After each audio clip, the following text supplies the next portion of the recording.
নমস্কার। আপনারা কি জানেন বর্তমানের শ্রীলঙ্কা এটা কিন্তু রাবণের লঙ্কা নয়। হ্যাঁ, আপনারা ঠিকই শুনেছেন। আসুন এবার কারণগুলো জেনে নেওয়া যাক। প্রথমত, বাল্মীকি রামায়ণে স্পষ্ট লেখা আছে যে মহেন্দ্র পর্বত থেকে দক্ষিণ পশ্চিম দিকে 100 যোজনা দূরে রয়েছে রাবণের লঙ্কা। 1 যোজনা ইজ ইকুয়াল টু 13 কিলোমিটার। সুতরাং 100 যোজনা অ্যাপ্রক্সিমেট 1300 কিলোমিটার দূরত্বে রয়েছে। কিন্তু আমাদের শ্রীলঙ্কা প্রথমত দক্ষিণ পূর্ব দিকে রয়েছে এবং ভারত থেকে শ্রীলঙ্কার দূরত্ব মোটে 40 থেকে 50 কিলোমিটার।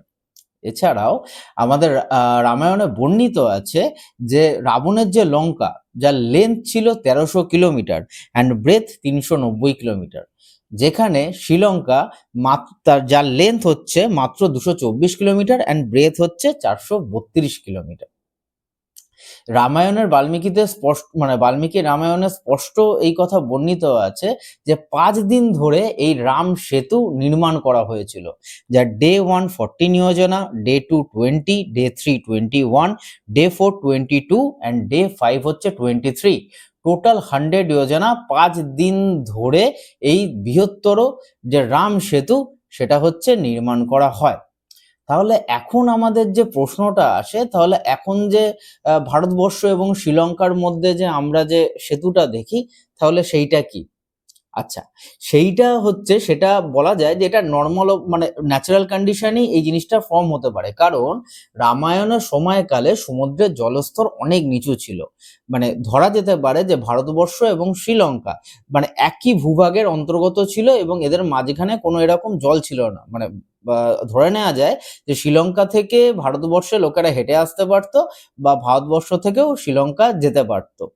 মানে আমাদের হনুমানজিকে লাফ দিয়ে তাহলে সমুদ্র পার করতে হতো না যদি এই শ্রীলঙ্কাতে যেতে হতো। আর এই যে পাথরগুলো যেগুলো ভাসে সেগুলোকে বলা হয় পিউমিক স্টোন।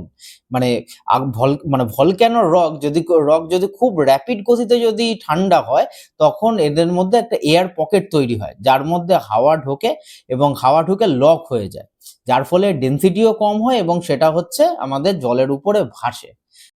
এই যে পিউমিক স্টোন, এই স্টোনগুলোর কার্বন ডেটিং করে দেখা গেছে এগুলো মেয়ারলি 7,000 বছর পুরনো।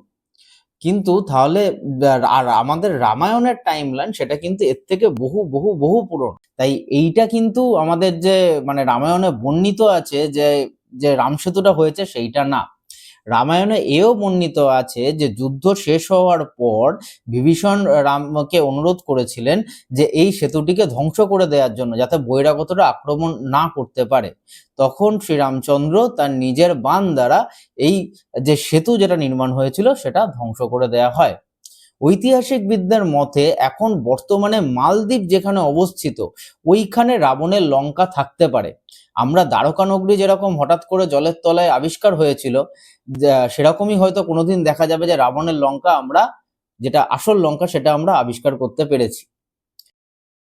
এই যে লঙ্কা, মানে আমাদের শ্রীলঙ্কা, এর প্রথমেই কিন্তু নাম শ্রীলঙ্কা ছিল না, এর ফার্স্টে নাম ছিল সিংহল দ্বীপ।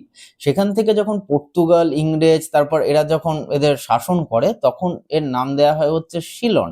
1948 সালে সিলন স্বাধীন হয় এবং 1972 সালে এই দেশের নাম করা হয় লঙ্কা। লঙ্কা শব্দের অর্থ হচ্ছে দ্বীপ এবং তার সামনে সম্মান সূচক শ্রী বসিয়ে একে করা হয় হচ্ছে শ্রীলঙ্কা। তাই রাবণের যে লঙ্কার সাথে এই যে আমাদের শ্রীলঙ্কা, এর নামের কিন্তু কোনো মিল নেই। ইনফরমেশনগুলো ভালো লাগলে চ্যানেলটিকে ফলো করবেন, শেয়ার করবেন, সাবস্ক্রাইব করবেন। Thank you.